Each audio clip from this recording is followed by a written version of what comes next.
السلام عليكم حبايبي، عاملين ايه؟ يا رب تكونوا بألف خير. وصفة جديدة وفيديو جديد، وهنعمل النهاردة مع بعض فطاير هشة جدا زي القطن. مكملين بقى مع بعض كده في سلسلة معجنات علشان تقدري بقى تختاري وتشوفي اي عجينة انت تحبيها بالنسبة للطعم بالنسبة للقوام. بس عايزة اقولك كلهم حلوين قوي. بالمناسبة العجينة بتاعتي النهاردة ديت مدخلين فيها لبن، مدخلين فيها بيض، يعني عشان تبقى القيمة الغذائية عالية كده في المعجنات بتاعتنا.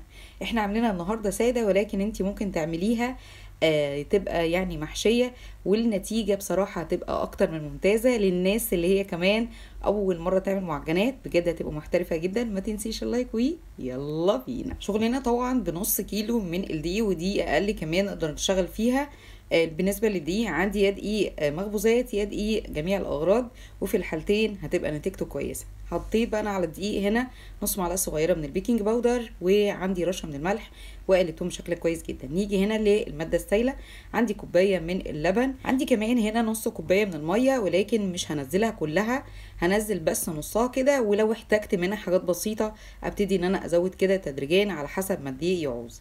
كمان عندي هنا ربع كوبايه من الزيت، يفضل جدا ما يبقاش ليه اي ريحه خالص. وكمان عندي هنا بياض بيضه، ومعلقه كبيره من الخميره، ومعلقتين ونص من السكر، وكمان عندي هنا معلقه كبيره من الخل.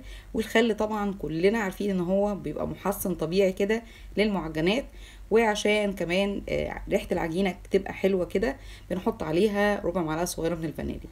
طبعا هقلب كل المكونات دي بشكل كويس جدا.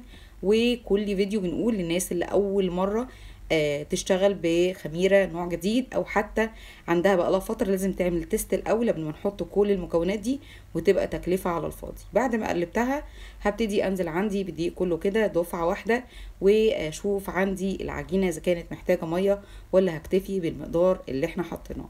طبعا بالنسبه للمقدار اللي احنا احتاجناه النهارده كل ده هيتكتب لك في صندوق الوصف. وبرضو عشان نبقى عارفين ان ممكن الدقيق يعوز معلقتين زياده عن المقدار اللي احنا حددناه، او معلقتين اقل، ده بيبقى على حسب الدقيق نفسه. بعد دقيقه كده من العجن ابتديت ان انا اشوف العجينه لو عايزه ميه تاني او لا. انا هزودها يعتبر معلقتين بس من الميه وخلاص. اكتفيت عندي بالمقدار دوت. المقدار اللي انا احتاجته النهارده 265 ملي من الماده السائله، اللي هو كوبايه من اللبن، وعندي ربع كوبايه زائد معلقه كبيره من الميه. طبعا لو تحبي انك تخليهم كلهم ميه او كلهم لبن مفيش مشكله خالص. هنا بقى كان عدى حوالي 5 أو 6 دقايق كده على مده العجن. انا خدت نتيجه كويسه جدا، سواء هشتغل بالعجان او هشتغل على ايديا لازم اخدم العجينه كويس جدا. بالمناسبه عايزه اقول لك العجينه معايا مفتوحه الى حد ما، يعني طريه كده وتحس ان هي بتلزق، لكن مش هتسيب علامه في ايديك. وطبعا لو حسيتي ان هي ممكن تلزق كده على بسيط وتسيب علامه بسيطه، يعني بلي ايديكي بالزيت وما تحطيش دي خالص، يعني عشان ما ينشفليش العجينه ويخليها قاسيه شويه، ودي طبعا نتيجه انا مش عايزاها خالص. زي ما شايفين عجينه ممتازه جدا، خدت خدمه كويس قوي. وللناس اللي هي بتشتغل على ايديها ممكن تزودي مثلا دقيقتين كمان عن ال5 دقايق، يبقوا 7 دقايق او 8 دقايق، المهم نوصل بالنتيجه دي. هسيب العجينه عندي بس 10 دقايق تستريح، ونبتدي ان احنا نشتغل فيها على طول. هبتدي هنا بقى اعملها رول واقسمها عندي زي ما انا عايزه بقى الفطاير دي صغيره كبيره مفيش اي مشكله خالص. لكن الفطاير بتاعتي النهارده كان الوزن بتاعها من 75 ل 80 جرام، تقدري تخليها 50 او 60، مفيش اي مشكله. المرحله ديت ببتدي ان انا اكور فيها العجين عشان يسهل لي اقدر اشتغل فيه بعد كده، وما يبقاش يعني شكله منعكش بعد ما بقطعه. دي خطوه اساسيه جدا، وخطوه هتبقى ليكي مريحه قوي لو انت اول مره تشتغلي في المعجنات. هنا بقى ببتدي ان انا احطهم عندي في صينيه واغطيهم عشان الوش بتاعهم ما ينشفش، ومش بسيبهم خالص. احنا طبعا الدنيا حر جدا، فيفضل قوي ما تسيبيش العجين. اول ما بتخلصي خطوه التكوير دي تبتدي انك تشتغلي على طول من اول واحده انت حاططيها. زي ما انتم شايفين ببتدي ان انا افرد العجينه بالمردنه، يعني بالطول شويه وبالعرض شويه زي ما هو واضح جدا عندي كده. وببتدي ان انا الفها وافردها واشتغل بقى زي ما انتم شايفين. عايزه اقول لك يعني لناس كتير مش هتاخد بالها، تفتكر ان الفورمه دي اللي عاملينها النهارده صعبه. هي مش صعبه خالص على فكره، هي بس عايزه تركيز كده، حاجه بسيطه عشان كمان ناخد نتيجه تبقى كويسه قوي. زي ما انتم شايفين بعد ما فردت عندي العجينه ابتديت ان انا اعملها رول واقفل كويس جدا. الخطوه دي خطوه لازم ناخد بالنا منها قوي عشان ما تفتحش معايا لا اثناء التخمير ولا اثناء التسوية، وناخد نتيجة حلوة جدا. بالمناسبة الفطاير ديت النهاردة زي ما قلنا عاملينها سادة، ولكن تقدري انك تحطي فيها اي حشوة تعجبك. يعني ممكن نحط جبنة، ممكن نحط نوتيلا، تبقى برضو طعمها حلو لو مش عايزاها سادة. وفي ناس كتير على فكرة بتبقى عايزة المعجنات دي سادة تقدر تاكل بيها اي حاجة تانية. وللناس اللي هي تحب تحشي الفطاير لازم يعني بعد ما احط الحشوة اقفل عليها بشكل كويس جدا، سواء كانت جبنة او حتى نوتيلا زي ما قلنا، نقفل وبعد كده نعمل الرول ده. وعشان برضو الحشوة عندي ما تطلعش كده لا اثناء تخمير ولا اثناء تسوية، وناخد نتيجة كويسة جدا. زي ما انتم شايفين بالتالي تشكيل سهل كده وجميل، بس هو عايز تركيز بسيط علشان ناخد نتيجة كويسة، وكمان ما ياخدش مننا اي وقت خالص.